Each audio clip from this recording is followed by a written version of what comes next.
Okay, Assalamu alaikum. Nice to be here. Thanks for the invite. So it's slightly different to the previous speakers. I don't have a presentation. It's not because I don't know how to use PowerPoint or ChatGPT or anything of that sort. It's just that it needs to be more practical in nature, and the presentation just doesn't do it. So, first question: how many entrepreneurs in the room? Hands up, please. Okay. For the ones who are entrepreneurs, how many? Okay, how many bankers or people in fintech in the room? Okay, so only a few people to get bored. So I had the rest of you can understand what I'm saying, and I'll tell you my experience. So technology, as we know, is super important to everyone. So fintech became very, very, very popular about 12 or 14 years ago when smartphones came about. Um, Underserved people were all of a sudden fair game. Banks needed to innovate, etc., etc. You could argue that fintech in the year 2012 was what AI is today. Everybody wanted to do fintech. Therein lies the opportunity, but if you ask me, therein lies the problem. What happened to fintech? Why did so many people want to be fintech entrepreneurs? Because they got caught in the media hype. They heard about their friends who raised $10 million on the back of a PowerPoint presentation, not a single customer in sight, no sign of revenue, but they were paper millionaires. That, to me, is a complete wrong thing. What we should be doing is starting with the customer.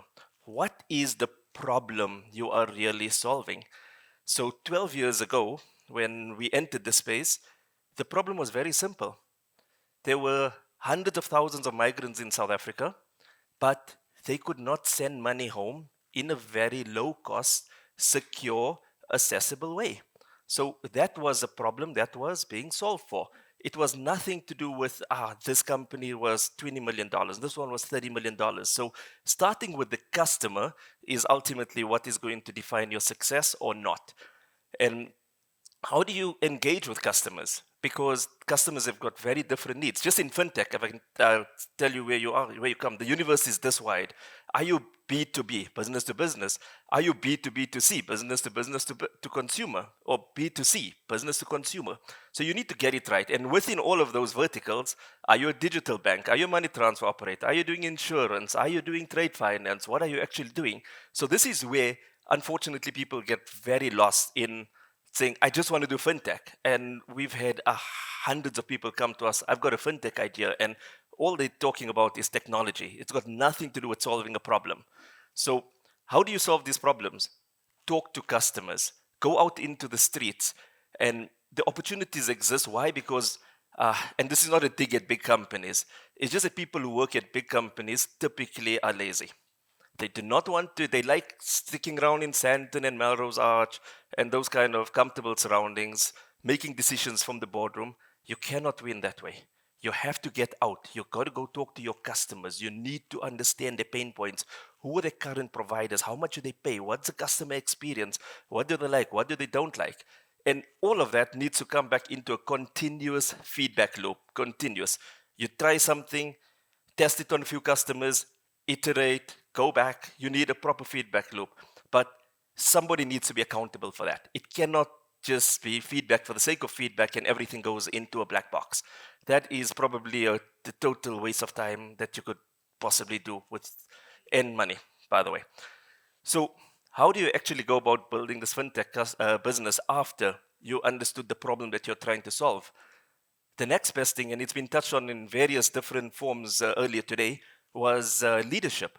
The team, the people that you surround yourself with, they need to share your passion. They need to be aligned with your purpose.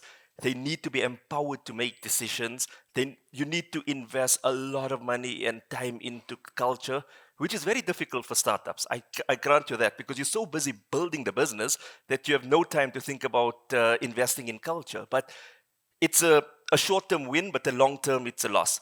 Because today's workforce, they don't want jobs. They don't want to a 9 to 5 job. They don't want to work 50 years for a watch. They don't want that. They want to come to a place that's really cool, where they feel that they are making, they are contributing. There's impact. There's a clear purpose. They have the support of the leadership, and that is what you do. You start with the team, and there's a saying. How does it go? It says, You build a team and the business will take care of itself. If you try to build a business without building the team, I think we all know how that ends up. The other issue with fintech is it's a totally regulated business. So you need to have some grown-ups in the room, as we like to say it, some people who understand compliance, some people who can present your company, your mission, your purpose, what you're trying to achieve in front of regulators who are not very risk averse. They don't want to introduce any risk into the system. So what you need to do is you need to have the people who can back you up, the people who understand compliance, the people who will keep you out of jail, basically. All right, that's compliance.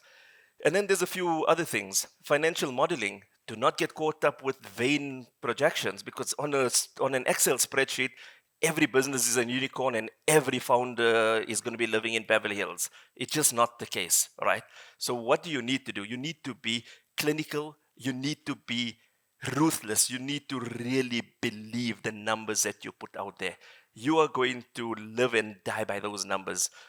And if you are failing along the way, iterate. If it's time to stop, stop. Many businesses just go down this route and they continue. It doesn't matter. We're going to develop this feature. We're going to go after this market. We're going to market in this language. We're going to hire this person.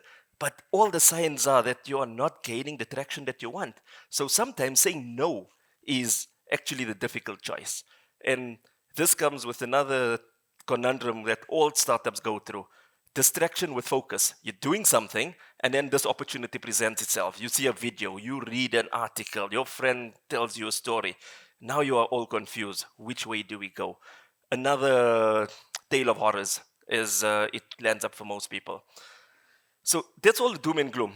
But if you get it right, what do? You get customers who absolutely, you delight them. You build a trusted brand. They love you. They need you. Loyalty is really high. Churn levels are really low. Any accountants in the room, they'll know all the indicators are going in the right direction. Yeah. And fintech is very scalable. If you build something in South Africa, it's so easy to externalize it. You need control of your own technology. Again, this has been touched on many times already. So scalability gives you opportunity. Access to capital, once you have a proven business model, just becomes so much easier. And I think I'm just going to close by talking about investing, because that's the other hat that I wear, right? So we've started many fintech businesses. Alhamdulillah, we've been successful most of the time rather than failing. But the investment landscape in South Africa for new entrepreneurs is nothing short of horrific.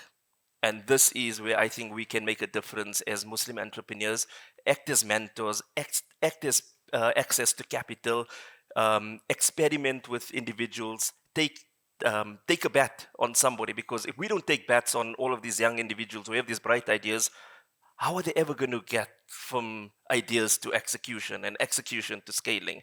It's very difficult. And lastly, the world is all about ecosystems and partnerships today. Like, you don't have to own everything. You don't have to do everything. You can, the wise idea is to partner with others who can do a job better than you.